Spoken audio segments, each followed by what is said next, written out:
The courtroom was alive with the usual hum of anticipation. Lawyers rustling papers, spectators whispering in hushed tones, and the distant sound of a gavel striking in another chamber. Judge Eleanor Hayes sat at the bench, her gaze steady and professional. It was another day, another case, at least that's what she thought. The bailiff called the case, the state of Louisiana versus James Anderson.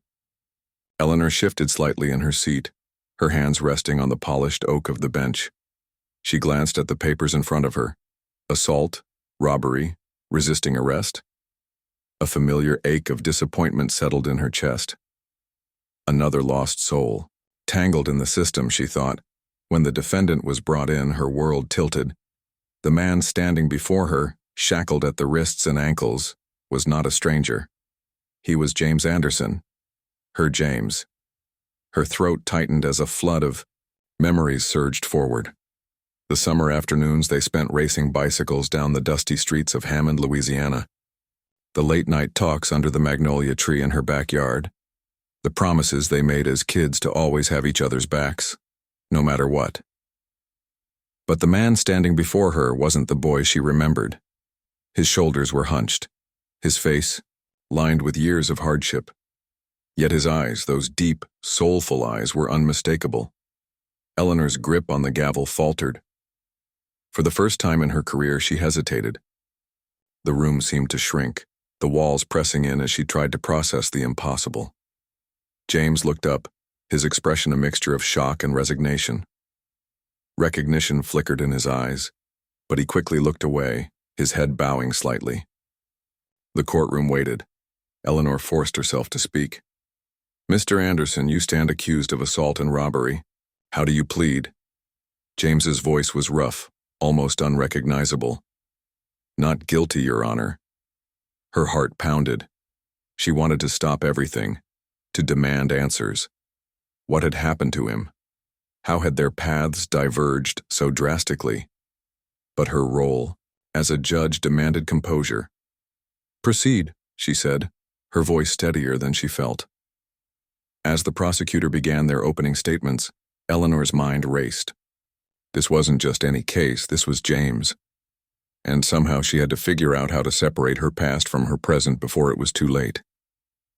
The courtroom blurred as Eleanor's mind drifted to a time long before her black robes and the gavel in her hand. She and James had grown up on opposite sides of Hammond, Louisiana, divided not by distance but by the unspoken rules of their segregated town.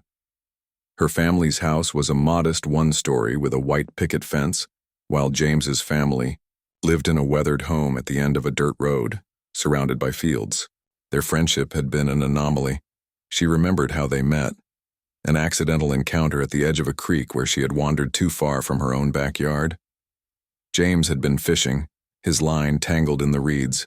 She'd offered to help, and that simple gesture had turned into years of secret adventures and shared dreams. "Eleanor," he had once said, lying on the grass beside her under the stars, "you ever think about leaving this place? Like really getting out, going somewhere people don't look at us funny just for sitting together?" She had laughed then, brushing off the idea. But James wasn't joking. Even as a child, he saw the world for what it was, a place that didn't always make room for people like him. Their bond deepened despite the whispers, the sideways glances, and the outright disapproval from both sides. But the pressure was always there, like a weight neither of them could shake. And then one day it all ended. It was the summer before high school when Eleanor's father caught them sitting on the porch together. His voice had been cold, sharp, with authority. "Eleanor, get inside now." She'd hesitated, glancing at James, who stood frozen in place. "Go on," he had said quietly, his voice tinged with resignation. "I'll see you around." But they hadn't seen each other again.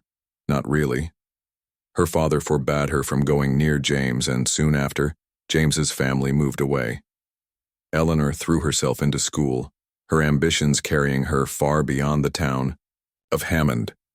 She went to law school chasing dreams of justice and fairness, but she never forgot the boy who had taught her what courage looked like. Now, sitting on the bench, she wondered what had become of James after she'd walked into that house and closed the door on their friendship. His record showed a series of Arrests for minor offenses, petty theft, loitering. Nothing that screamed a violent nature. But then again, how much of someone's life could you see in a few lines on a rap sheet? The prosecutor's voice snapped her back to the present. He was describing the alleged crime. James was accused of assaulting a store clerk during a robbery at a convenience store in Baton Rouge. The clerk had suffered minor injuries, and the cash register had been emptied.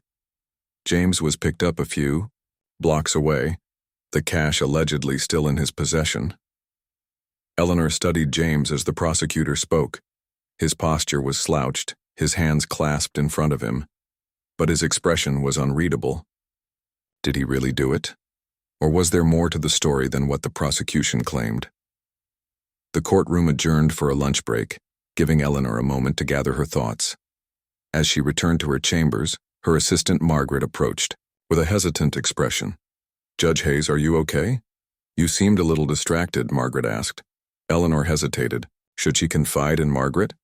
Would it be unprofessional to admit that she knew the defendant? Instead, she shook her head. "I'm fine, just a lot on my mind." But she wasn't fine.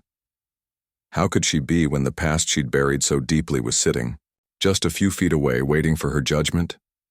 The courtroom was packed when the trial resumed.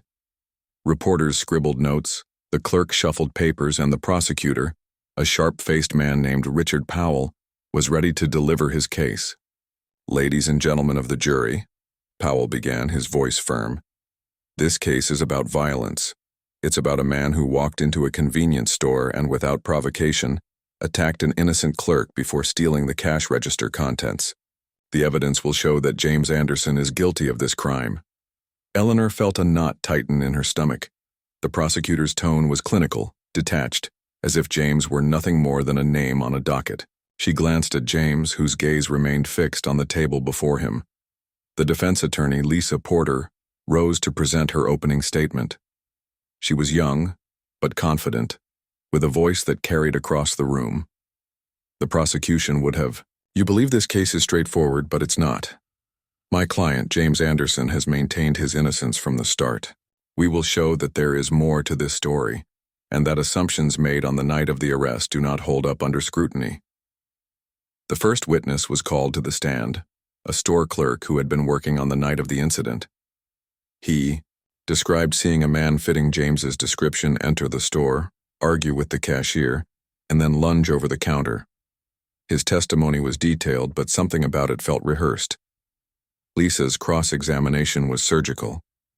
"Mr. Chambers, you stated that the man who attacked the clerk was wearing a red hoodie. Is that correct?" "Yes," the witness replied. "Did you see his face clearly?" "Not really. It was dark, and he had the hood up." Lisa nodded, pacing slightly. "So you're saying you couldn't definitively identify the individual who committed the assault?" "Well, no, but no further questions," Lisa said, cutting him off. Eleanor noticed James shift slightly in his seat, his shoulders squaring as if the exchange had given him a small glimmer of hope. The next piece of evidence was a surveillance video from the store. The footage was grainy and poorly lit, showing a figure in a red hoodie entering the store. The prosecution argued that the person in the video was James, but the quality made it difficult to discern any identifying features. As the video played, Eleanor studied it intently. Could this truly be James? The figure moved quickly, grabbing at the counter before disappearing off-screen. The footage ended abruptly, leaving an unsettling gap in the narrative. James's defense was based on an alibi. He claimed he had been walking home from a friend's house at the time of the robbery. The friend, however, was unwilling to testify, citing fear of retaliation from the community. Lisa argued that the lack of a willing witness didn't negate James's innocence, but the jury's expressions hinted at skepticism. As the trial wore on, Eleanor felt the weight of her position pressing down on her. She was meant to be impartial, a pillar of fairness. But how could she be when every moment reminded her of their childhood? The boy who had once been her closest friend was now a man fighting for his freedom, and she was the one tasked with determining his fate. When the court adjourned for the day, Eleanor lingered at the bench, her fingers tracing the edges of the gavel. She wanted to talk to James, to ask him directly what had happened, but she knew she couldn't. Any contact outside the courtroom would jeopardize the case and her career. As she watched James being escorted out of the room in shackles, Eleanor's resolve wavered. She had always believed in the justice system, in its ability to reveal the truth. But for the first time, she wondered if the truth was something it could ever truly grasp. The courtroom buzzed with quiet murmurs as the trial reached a pivotal moment. It was the defense's turn to present their case, and Lisa Porter called her first key witness, Officer Daniel Harris, the arresting officer. Eleanor leaned forward, slightly, her eyes narrowing. This was where the cracks, if any, might begin to show. Officer Harris, a burly man with a gruff demeanor, took the stand. Lisa approached him with deliberate calm. "Officer Harris," she began, "you were the one who apprehended my client, correct?" "That's right," he replied, his tone clipped. "You stated in your report that Mr. Anderson was walking 2 blocks from the scene of the robbery when you detained him. Is that correct?" "Yes." "And what led you to believe he was the suspect?" Harris shifted in his seat. He matched the description, a black male, mid-40s, wearing dark clothing. Lisa's eyebrows raised slightly. "Dark clothing? But the suspect in the video was described as wearing a red hoodie. Did you find a red hoodie in Mr. Anderson's possession when you searched him?" Harris hesitated. "No, but he could have discarded it." Lisa took a step closer. "Could have? Did you or any other officer conduct a search of the surrounding area to locate this supposed hoodie?" Harris's jaw tightened. "No, we didn't have time. He was apprehended quickly." Lisa pressed on. "So to clarify, you arrested my client based on a vague description, without physical evidence linking him to the scene?" The officer's silence spoke louder than any words. Eleanor's gaze flickered to the jury. A few members exchanged uncertain glances. Lisa wasn't done. "Officer Harris, do you recall if Mr. Anderson said anything at the time of his arrest?" "He protested, said he was innocent." "And did you consider investigating his claim, or did you assume guilt based solely on his appearance?" Harris's face reddened. "I followed protocol." "Protocol?" Lisa repeated, her voice laced with skepticism. "No further questions, Your Honor." The courtroom buzzed again as Harris stepped down, his credibility visibly shaken. Eleanor's heart pounded. This was more than just a trial now. It was a reckoning not just for James but for a system that seemed too eager to condemn him. The defense's next move was unexpected. Lisa introduced an expert witness, a forensic analyst who had reviewed the surveillance footage. The analyst explained that based on the height and build of the individual in the video, there was no definitive way to confirm it was James. Furthermore, the timestamp on the footage had been altered, raising questions about its reliability. The prosecutor attempted to dismiss the testimony as conjecture, but the jury appeared unsettled. A shadow of doubt crept into the room, and Eleanor could feel its weight. As the day drew to a close, James was given the opportunity to testify on his own behalf. Lisa had warned him of the risks, but James insisted. He stood, chains clinking, softly as he approached the stand. His voice, though quiet, carried a raw sincerity. "I've made mistakes in my life," James began, addressing the jury directly. "I've taken wrong turns, trusted the wrong people, but I didn't do this. That night I was walking home minding my own business when the cops stopped me. They didn't ask questions, they just decided I fit the bill." His voice cracked slightly as he continued.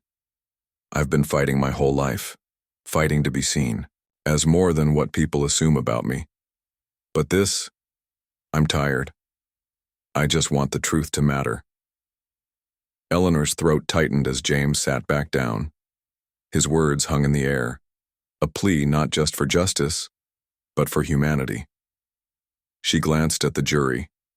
Their faces a mix of emotions, doubt, empathy, and uncertainty. This was it. The truth was no longer confined to evidence or testimonies. It was a battle of conscience, a struggle against the weight of prejudice and assumption. Eleanor knew that her role wasn't just to uphold the law. It was to interpret it in a way that served true justice.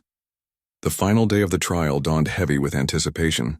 The closing arguments were delivered with precision. The prosecutor leaned on the circumstantial evidence, urging the jury to trust the system's process. Lisa, however, pleaded for the jury to see beyond the surface, to consider the holes in the case and the humanity of the man on trial. Eleanor listened intently, her face impassive but her mind racing. Her role was clear.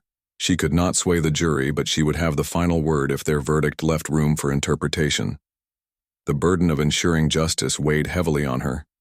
The jury deliberated for hours. The courtroom emptied and refilled as people stretched their legs or whispered among themselves. James sat quietly, his hands clasped tightly in front of him. He hadn't looked at Eleanor since the first day of the trial, and she couldn't blame him. What could she possibly say to make any of this better? Finally, the bailiff announced that the jury had reached a verdict. The room fell silent as the foreperson stood, a piece of paper trembling in her hands. In the case of the state of Louisiana versus James Anderson, we find the defendant. The pause was unbearable. Not guilty. The room erupted in a mix of gasps, murmurs, and even a few cheers. Eleanor tapped her gavel, restoring order. James's shoulders sagged as if a weight had been lifted, but his face remained unreadable. He had won his freedom, but it was clear this victory came at a cost. Eleanor addressed the court, her voice steady. "The jury has spoken. Mr. Anderson, you are free to go. Court is adjourned." As the courtroom emptied, Eleanor lingered behind, watching James as he signed his release paperwork. For a moment, she thought he might leave without a word, but then he turned and approached her. The room was nearly empty now, just a few clerks tidying up and Margaret gathering files. James stopped a few feet from the bench, his expression guarded. "You don't owe me anything," he said quietly, "but I'd like to know. Why didn't you say anything? You knew me." Eleanor felt her throat tighten, the words catching. "Because I couldn't. I had to be fair. If I'd said something, it might have jeopardized the case." James studied her, his face a mix of hurt and understanding. "Fair," he repeated. "That's the thing, Eleanor. The world's never been fair. Not for people like me." She nodded slowly, her gaze dropping to the polished wood of the bench. "You're right.